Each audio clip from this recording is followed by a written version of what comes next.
I serve on Public Works and Transportation and Science and Technology, looking at the very basic needs of the district.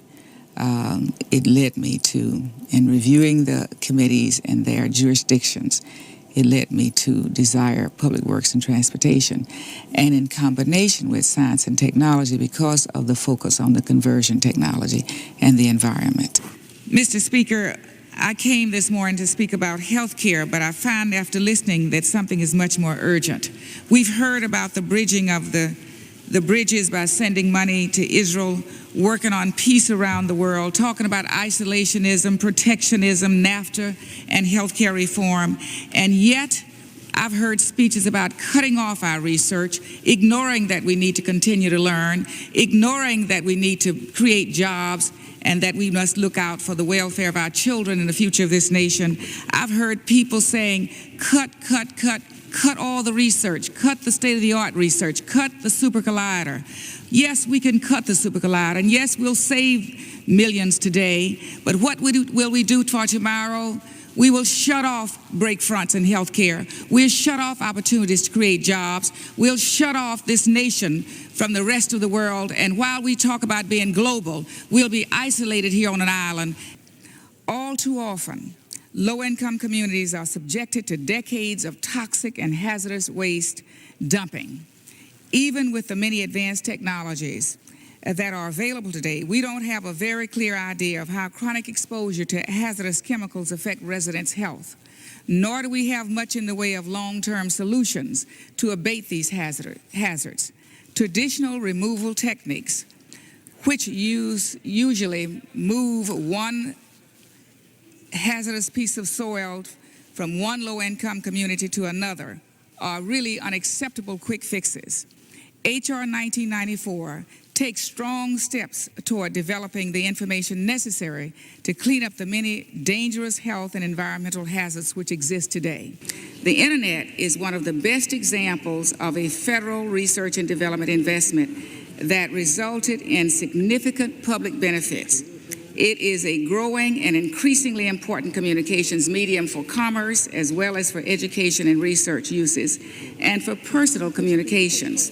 This initiative, authorized by this bill, builds on past successes of federal R&D and provides support of research needed to accelerate the development of the technologies. It will make it faster, more dependable, which will result from this initiative, enable new applications in crisis management and response, distance education, environmental monitoring, healthcare delivery, and scientific research, to name a few. In a very real way, it will help shape the future, and I urge my colleagues to support and pass this bill. Sometimes I wonder, what would public education do in this nation without voices like mine speaking out? Yet, my people can't even get the equality in the distribution of the funds. It's most unfortunate that this cannot be understood. I've been involved with the Super Collider since before it became a part of Texas. Having served in the Texas Senate at the time, I was one of the people that helped to pass the Constitution Amendment and worked all over the state to get it, influenced the vote of the voters of Texas to support it. And it's clear that it could very well go into the water in that particular area and could contaminate the entire area. So if there is an area or a move or a plan to address this area, I'd like to hear about it and the cost of it. Importantly, NIST does not establish or enforce regulatory standards. The role of NIST is to ensure that these activities are based on sound science and accurate measurements. In summary, Mr. Chairman, the work being performed by NIST is in the crucial areas of healthcare and environmental technology, and it is of a critical nature and is work that NIST is uniquely qualified to perform. Because Yes, sir, I will. Well, I just wondered, so if I'm to understand, you think that NASA should spend $45 million for travel rather than $31 million for travel, is that correct? I think that we need to coordinate the real basic needs for what travel it is and look at those figures rather than deciding you just want to slash something. So just so I understand, the decision here is between $45 million for travel and $31 million for travel. Gentlelady mentioned traveling to Russia. We don't understand why you'd have to do that since we already have a full-time NASA office in Russia. But nevertheless, what she's saying is that she believes that we ought to be spending more money for travel rather than saving that money. Is that correct? Let me say that you can make a simplistic argument like that, and it might sound like it makes sense. But it does not make sense unless you can relate it to reality, relate it to basic needs of a program. We can all play with numbers.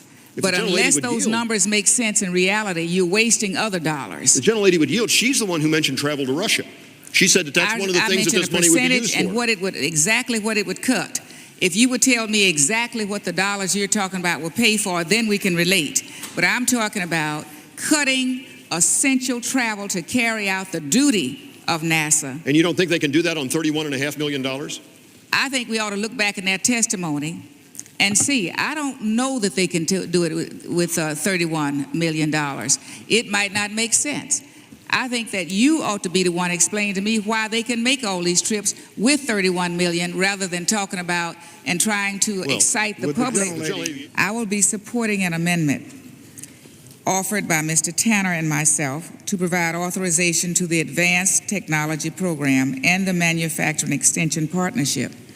These programs will assist American companies in bringing new technologies to the marketplace and really are critical for our economic development.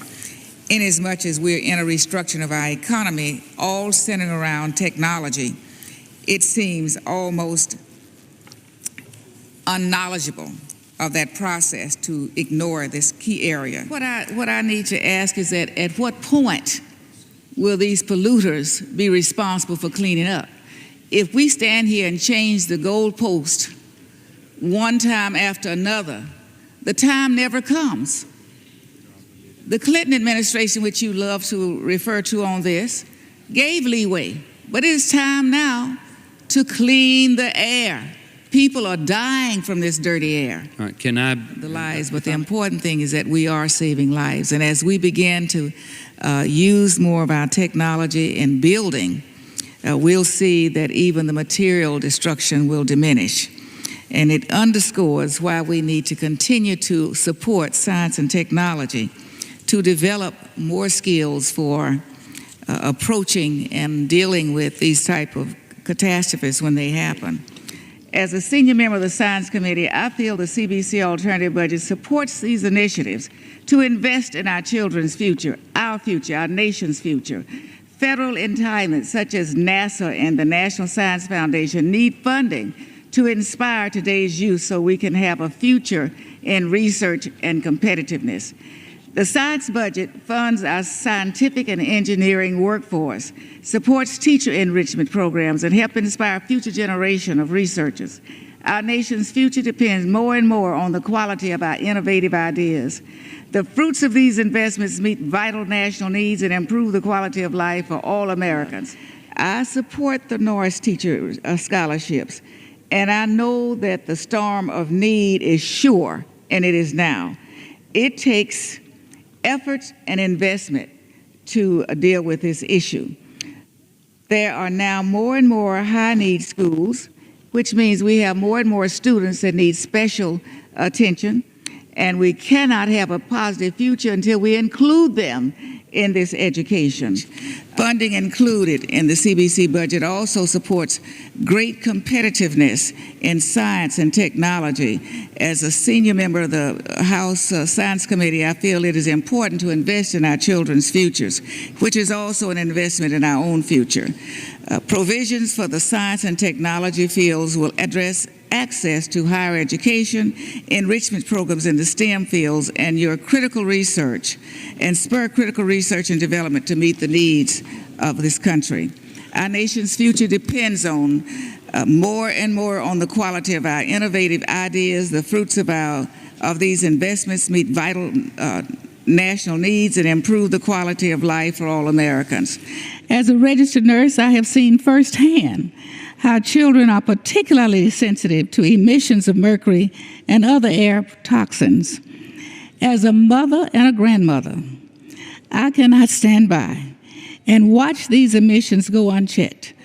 I have always been a strong and proud defender of EPA's charge to protect public health and the environment. In 2009, I led a letter to EPA Administrator Lisa Jackson calling for even stronger emission standards to reduce mercury pollution. And last year, I was pleased to see that EPA finalized standards for cement and plant emissions that will reduce mercury and particle matter pollution by over 90%, resulting in health savings up to $18 billion each year. While progress has been made, the fact remains that women are woefully underrepresented at all levels of STEM studies and in STEM careers. We need action, and we need bold leadership. Similarly, the crucial role that energy plays in delivery of safe, sanitary water to our constituents. The Energy and Water Research Integration Act encourages research into energy technologies that would improve and minimize the use of water in energy production, and also establishes a mechanism for federal agencies to work with state and local governments and other stakeholders to advance our understanding of what is known as the energy-water nexus. We must invest more in research. We must also ensure that we are educating and training the next generation of top quantum scientists and engineers. Our nation's progress in advancing research in quantum science and capitalizing on these investments to develop real-world technologies will depend on partnerships among our federal agencies, universities, and the private sector. In the early days of the space program, women and their talents were critically important, but often overlooked. Women were typically not permitted to serve in any visible position or recognized publicly for their contributions.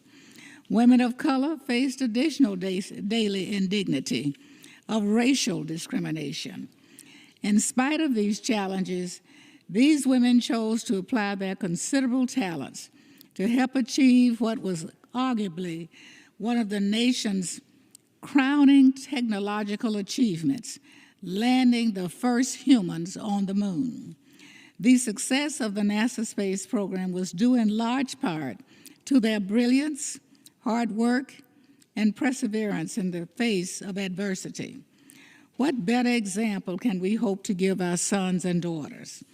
This bill will bestow Congress's highest civilian honor in recognition of the achievements of Katherine Johnson, Dr. Christine Darden, Dorothy Vaughan, and Mary Jackson, and all of the other women computers, mathematicians, and engineers at NACA and NASA during this important time in our history. Funding for research, innovation, and STEM education is an investment in our future, perhaps the single most important investment we can make. Many of our competitors understand this and are striving to surpass the United States in innovation capacity and in the creation of a highly skilled 21st century workforce.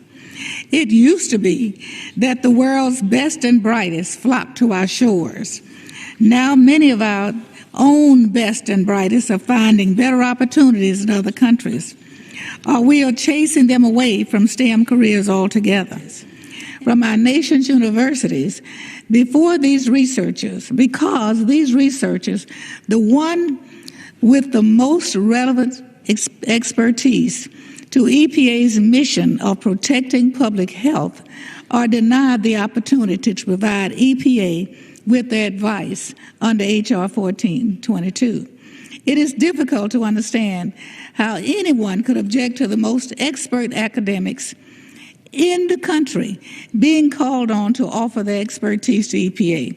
Who would know better whether EPA had mischaracterized the science on an issue than the people who are leaders in their respective fields?